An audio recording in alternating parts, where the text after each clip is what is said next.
اور پچھلی جاہلیت سے علماء نے کہا آخری زمانہ مراد ہوگا کہ اگلے والے پچھلے یعنی اب جو آخری زمانہ ہوگا، تو جس طرح پہلے لوگ جس طرح عورتیں اس طرح نکلتی تھیں، اب قرب قیامت سے پہلے بھی عورتیں اسی طرح ہوگا، اور یہ ہمیں آج وہ نظر آ رہا ہے۔ ازواج مطہرات کا اگر آپ دیکھیے تو ان کے پردے کا حال کیا ہوتا تھا، اللہ اکبر۔ حدیث پاک سنیے کہ حضرت عائشہ صدیقہ رضی اللہ تعالیٰ عنہ فرماتی ہیں، ہم ازواج مطہرات کے پاس سے سواروں کے قافلے گزرتے تھے، ہم حج کے سفر میں نبی پاک صلی اللہ علیہ وسلم کے ساتھ احرام کی حالت میں تھیں، جب سوار ہمارے سامنے سے گزرنے لگتے تو ہم میں سے، کیونکہ عورت حج کے درمیان اپنے چہرے کا پردہ نہیں کر سکتی، لیکن فرماتی ہیں جب ہمارے پاس سے قافلے گزرتے تھے تو ہم کیا کرتی تھی، حضرت عائشہ فرماتی ہیں کہ ہم یہ کرتی تھی کہ اپنی چادر کو اپنے سر سے لٹکا کر چہرے کے سامنے کر لیتی تھی، جب وہ ہمارے آگے سے وہ قافلے والے گزر جاتے تھے تو ہم اپنے چہرے کو کھول لیتے تھے۔ اللہ اکبر۔ یہ ہے کہ وہ چہرے کا پردہ یہاں سے پتہ چلا۔ یاد رکھیے گا کہ شرم و حیا سے بالکل عاری اور بے پردہ عورتوں کا دنیاوی انجام تو ہر کوئی شخص، ہر کوئی معاشرے میں دیکھ سکتا ہے کہ معاشرے میں ایسی عورتوں کو اپنی یعنی قدر کی نگاہ سے کوئی بھی نہیں دیکھتا کہ جو بے حیا عورتیں ہوتی ہیں، جب وہ معاشرے میں آتی ہیں تو ایسے لوگوں کو ہوس بھری نگاہوں سے، جن کی ہوس بھری نگاہیں ہوتی ہیں، وہ ان کا شکار کرتی ہیں، اور ایسی عورتوں پر آوازیں بھی کسی جاتی ہیں اور ان سے چھیڑ خوانی بھی کی جاتی ہے، اور لوگوں کی نظر میں ایسی بے حیا اور بے پردہ عورتوں کی حیثیت صرف اتنی ہوتی ہے کہ جس کی نفس کی خواہش پوری ہو جائے تو پھر وہ اپنی ہوس کو پوری کرنے کے بعد ایسی عورت کو کبھی بھی اپنے گھر میں رکھنا پسند نہیں کرتا،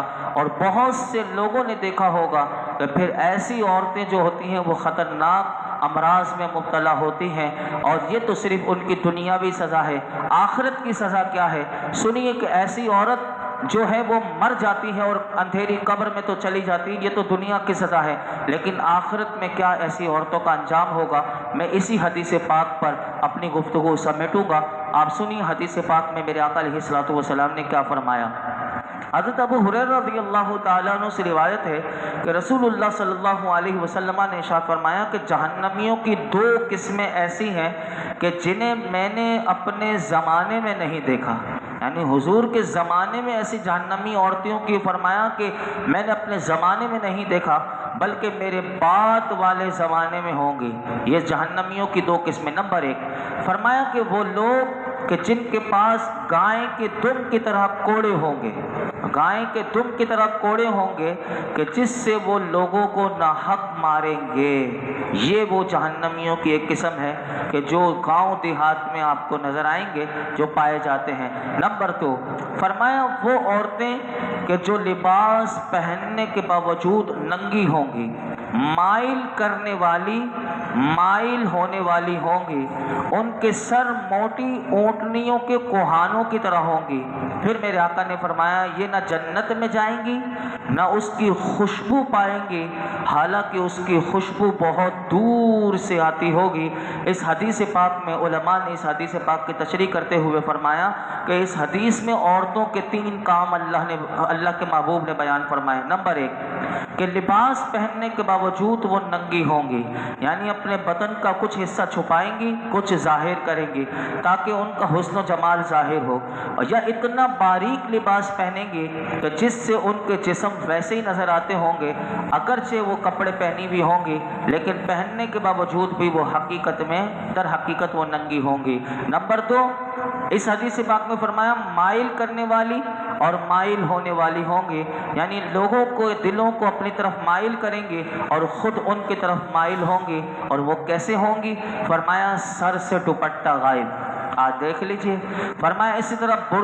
برقع پہنی بھی ہوں گی لیکن برقع پہننے کے باوجود اپنے منہ سے ہٹا دیں گی تاکہ ان کے چہرے ظاہر ہوں، یا اپنی باتوں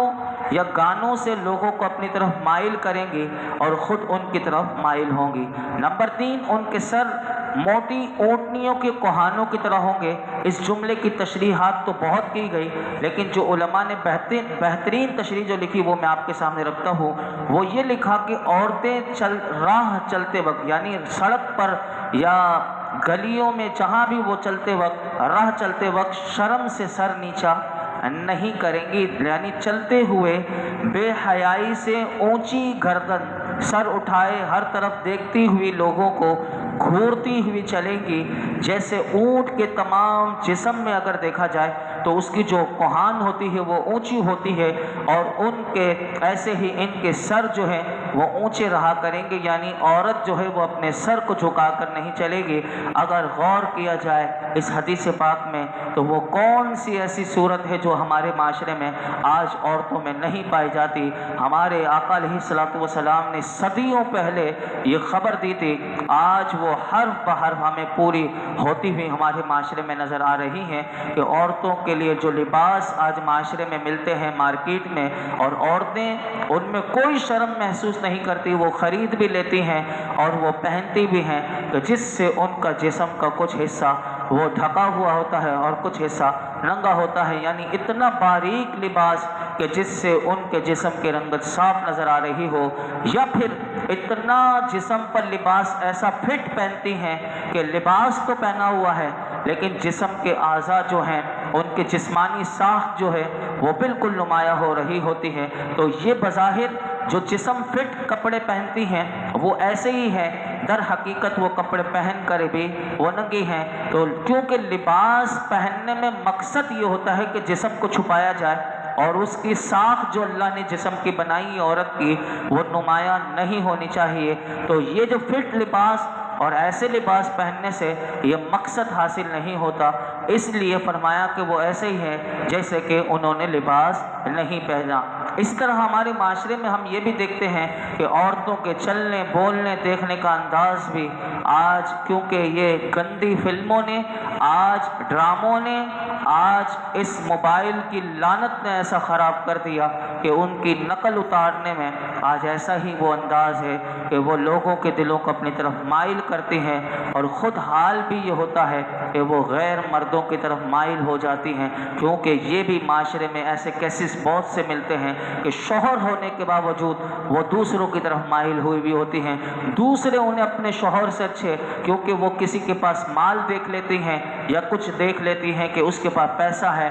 یا اس کو کسی کی خوبصورتی زیادہ، یا کسی بھی لحاظ سے وہ خود دوسروں کی طرف مائل ہوتی ہیں، اور دوپٹے سر سے غائب، برقع پہن کر بھی منہ کو نہ ڈھکنا تاکہ لوگ چہرہ دیکھیں، یہ وہ عذابات ہیں کہ جس سے ہماری خواتین کو اللہ، مسلمان عورتوں کو اللہ عذاب اور جہنم کی خوفناک جو سزائیں بیان کی گئی ہیں ان سے ہمیں ڈرنا چاہیے۔ ہماری مسلمان خواتین کو ہم اللہ کی بارگاہ میں دعا کرتے ہیں، اللہ ہماری تمام مسلمان عورتوں کو ہدایت اور عقل سلیم عطا فرمائے، اور اپنی بگڑی ہوئی حالت کو سدھارنے کی کوشش کرنے کی توفیق عطا فرمائے۔ اس آیت کی آج آدھی تفسیر ہوئی ہے، آیت کا آدھا حصہ ابھی باقی ہے، کل ہم سماعت کریں گے۔ اللہ رب العالمین ہم سب کو قرآن حکیم کا نور عطا فرمائے اور اس کا فیضان عطا فرمائے۔ الحمدللہ رب العالمین، والصلاة والسلام علی سید الانبیاء والمرسلین وعلی آلہ واصحابہ اجمعین۔